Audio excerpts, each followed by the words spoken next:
Aquaman e o Reino Perdido marca o fim de uma era na DC e na Warner. É o último filme do que foi um projeto, né, uma tentativa de correr atrás da Marvel e do que a Disney estava fazendo do outro lado. A gente sabe bastante sobre a história. Se você está assistindo esse vídeo, você provavelmente sabe um pouco dessa história. E a gente recebeu filmes que vão do céu ao inferno. É uma irregularidade tremenda. Então, eu coloco, por exemplo, Mulher Maravilha no topo dessa lista, um dos filmes que representa o que de melhor foi produzido e que poderia ser produzido nesse formato. E lá embaixo na lista, sem dúvida nenhuma, Esquadrão Suicida. Tem vídeo aqui no canal, 2 vídeos inclusive, de Batman vs Superman, que eu também coloco lá embaixo nessa lista. Apesar de ter feito 2 vídeos, justamente porque também tem coisas boas. Mas foi um caos. Foi um caos chegar até aqui. E no momento que eu gravo esse vídeo, o James Gunn, responsável pelos Guardiões da Galáxia na Marvel, muito queridos, de muito sucesso, é o novo responsável pelos filmes da DC e esse universo que nasce a partir de 2025. Então eu não sei ainda o que serão esses filmes. E você, talvez no futuro assistindo, já faça ideia, já saiba se deu certo ou não. Mas é interessante a gente analisar tudo o que aconteceu até aqui. O Aquaman, o primeiro, ele fez bastante sucesso de bilheteria. E também foi um dos melhores, digamos, mais bem avaliados pela crítica. E pelo público também, né? Nota do público e nota da crítica, né? Na época. O diretor é o James Wan, que é o mesmo dessa sequência. E ele é um diretor muito bom. Eu falo isso sem medo nenhum, porque basta ver os filmes que ele dirigiu. Então ele dirigiu Invocação do Mal, ele dirigiu o primeiro Insidious, ele dirigiu só os Jogos Mortais, o primeiro. Ele dirigiu alguns dos melhores Velozes e Furiosos. E ele retorna, né, para a cadeira de diretor nessa sequência do Aquaman. O caos da DC atrapalhou demais, eu acho, que vários dos filmes e os últimos filmes deles. Não por conta dos filmes em si, mas até tudo que está por volta, tudo que está ao redor. E, infelizmente, né, falando daí especificamente da crítica, e eu tô aqui inserido nisso, mas não é todo mundo, nem todo mundo pensa igual, nem todo mundo faz parte do mesmo pacote. Eu penso que muita gente já vai com pedras na mão com alguns desses filmes. Eu acabei de falar alguns que eu não gosto, que eu acho que são horríveis, e talvez você discorde de mim. Eu acho que o Snyder foi um dos maiores problemas que a DC encontrou. Tô falando isso aqui, você pode discordar de mim. Mas tem filmes que não mereceram as porradas que levaram. E eu acredito que tem muito a ver com o discurso ao redor. Eu cito como exemplo o Flash, tem vídeo aqui no canal também. Eu não acho que o Flash é tão ruim quanto a sua bilheteria mostrou e quanto a crítica o massacrou. Não acho mesmo. Mas era tanta coisa já ao redor que acho que as pessoas já entraram assim até com parte do texto já pensado para destruir. E do público falando também já de má vontade, nem um pouco aberto a receber aquilo. Tem alguns vídeos, anos atrás, que eu falei já aqui no canal, que eu sempre recomendo que você vá de coração aberto para o filme. Você tope o que está sendo apresentado. Não vá, é muito difícil. Mas tentar fazer isso. Porque você pode ser surpreendido positivamente. Eu não tinha motivo nenhum para duvidar desse filme, por conta da equipe. Porque o James Wan fez o Aquaman o primeiro, quase todo mundo gostou, beleza, divertido, colorido, diferente da maioria dos filmes de super-herói que a gente vê, seja da DC mesmo, ou sem dúvida nenhuma da Marvel, e de outros estúdios fazendo outras publicações. Mas mesmo assim, por conta dos atrasos, adiamentos, histórias de bastidores, fofoca, parece que o pessoal vai ser outra bomba. E por conta até de, sim, tivemos bombas, principalmente esse ano, né, o Shazam 2 e tudo mais. Mas, objetivamente falando, não, eu deveria estar empolgado para esse filme. É da mesma equipe que fez o primeiro filme, que eu gostei bastante. Então, fiquei muito feliz de ir assistir ao filme, mesmo com a pulguinha atrás da orelha. Realmente não gostei muito do trailer quando vi. Uma sensação de que eu consegui ler tudo que estava escrito ali no trailer e ver para onde essa história está indo. E não vai ser muito legal. E mesmo assim, felizmente, eu fiquei surpreso, né? Assim, surpreso. Fui recebido por um bom filme, assim como o primeiro. E eu digo mais, eu acabei de ver o filme faz algumas horas só, mas eu sinto, porque eu já assisti o primeiro muitas vezes, já tem uns anos, né? Então é difícil, né, fazer a comparação imediata, mas não sei dizer se ele é tão bom quanto o primeiro como filme, se é um filme melhor. Provavelmente não. mas eu me diverti mais. Eu tenho ciência disso. Eu ri mais, eu gostei mais e eu me vejo mais revendo. E eu já revi o Aquaman, primeiro várias vezes, mas eu me vejo visitando mais esse segundo do que o primeiro. Eu adorei. Eu adorei, eu me diverti muito. E fiquei surpreso, porque tem coisas que eu fiquei meio assim por conta dos trailers e que no filme funcionaram demais e foram algumas das minhas coisas favoritas. Em especial, a relação do Aquaman com o irmão dele.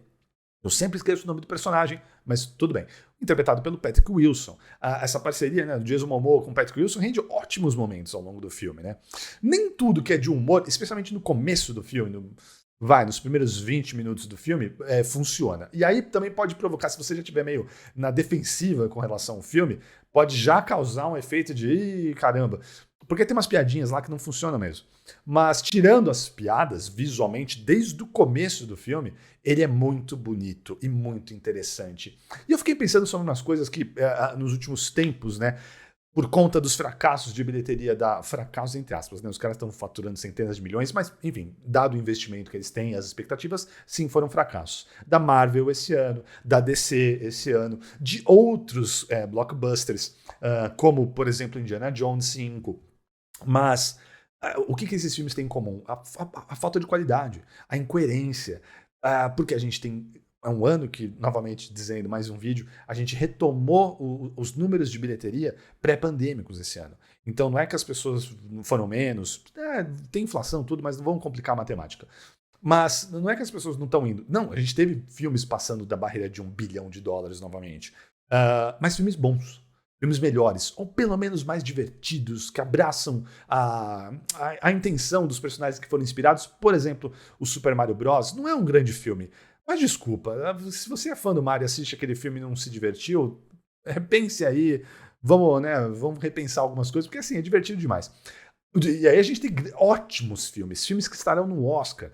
Você que está vendo no futuro talvez já saiba, né, os resultados, mas Barbie, Oppenheimer, grandes filmes. John Wick 4, o cinema de ação esse ano maravilhoso, com grandes filmes. No cinema com John Wick 4, pode ser no streaming, com o Resgate 2 na Netflix, muitos filmes de ação incríveis esse ano.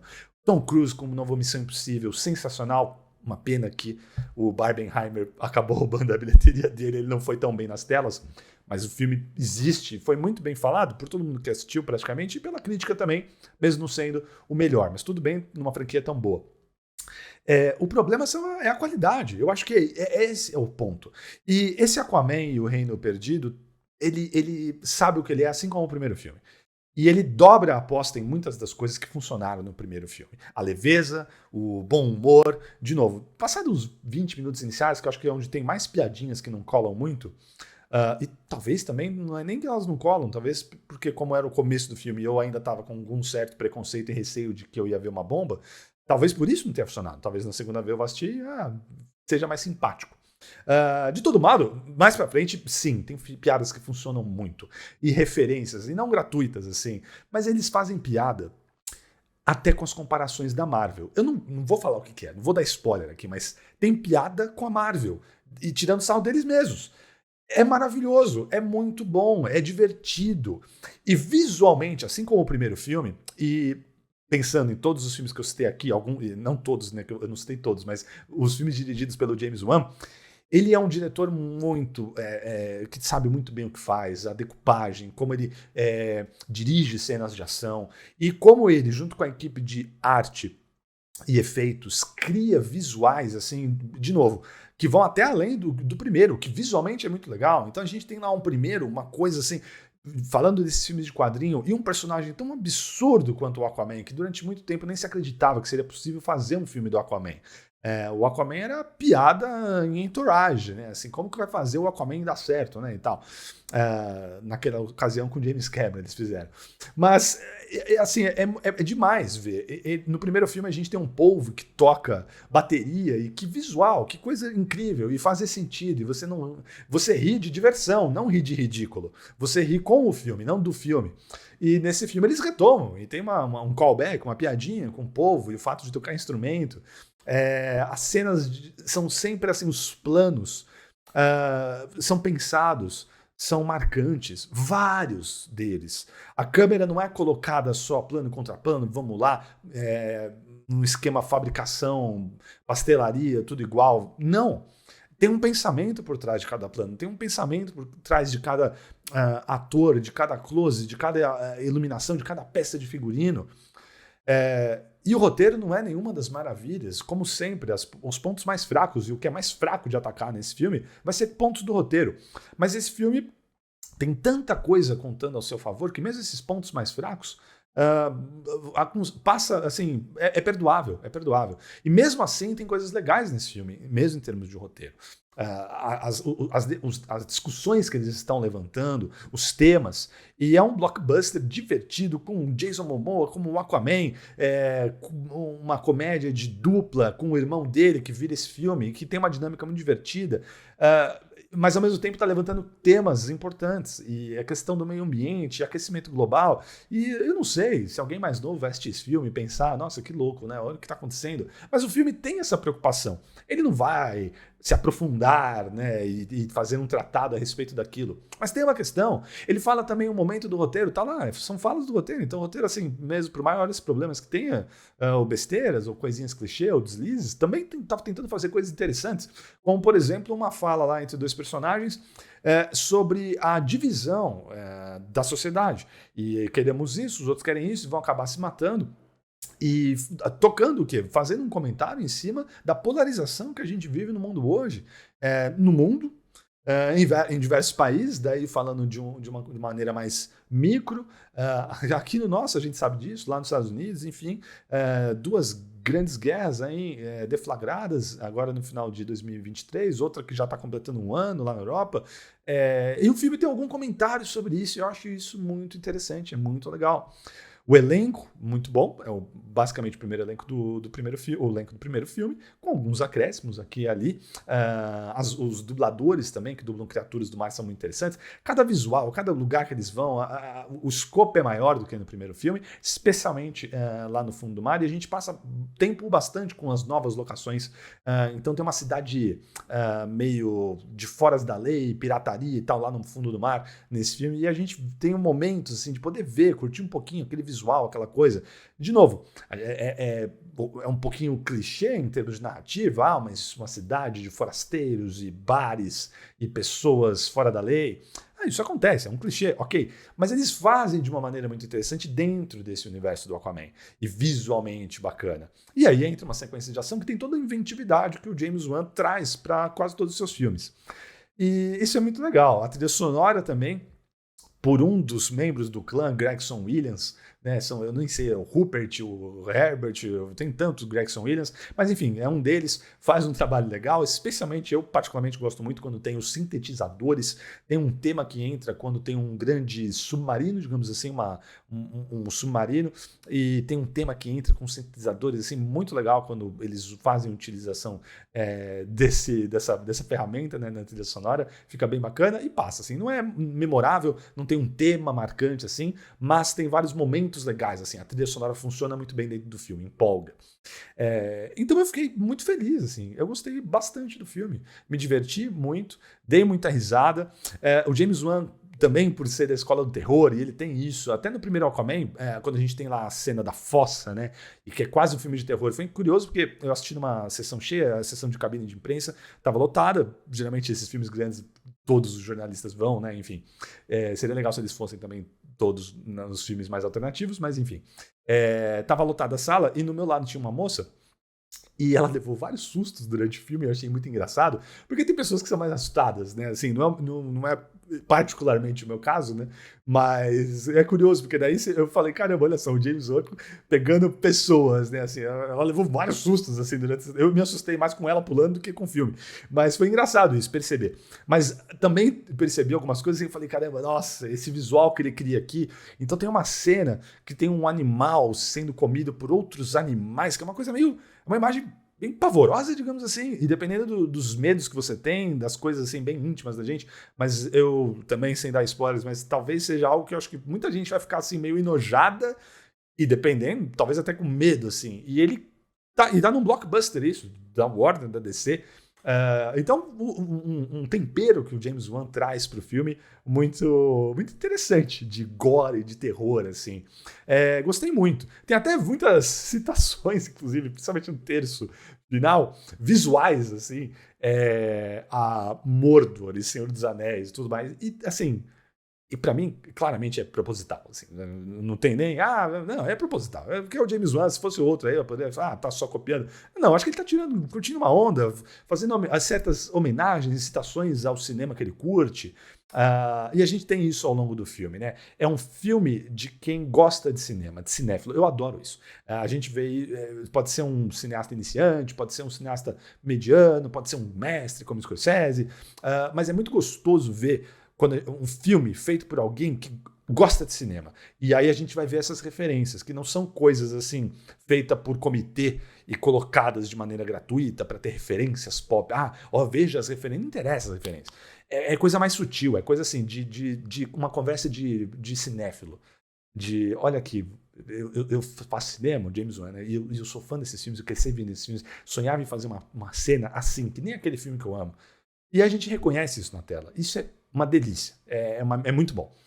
Eu gostei, adorei. Eu acho que fechou com uma boa chave. Não vou sentir saudade desse DCU, desse universo da DC. Tô muito empolgado para ver o que o James Gunn vai criar, porque esses personagens são incríveis. Mas felizmente o último filme, né, O Canto do Cisne, é positivo. Eu gostei. Vi, quando entrei aqui para marcar rapidamente no Letterboxd, vi que a nota não está muito alta, está baixa, na verdade. E não sei se no Rotten Tomatoes, essas coisas, se na crítica, não faço ideia, no momento que eu gravo esse vídeo, essa crítica, de como o filme está sendo recebido.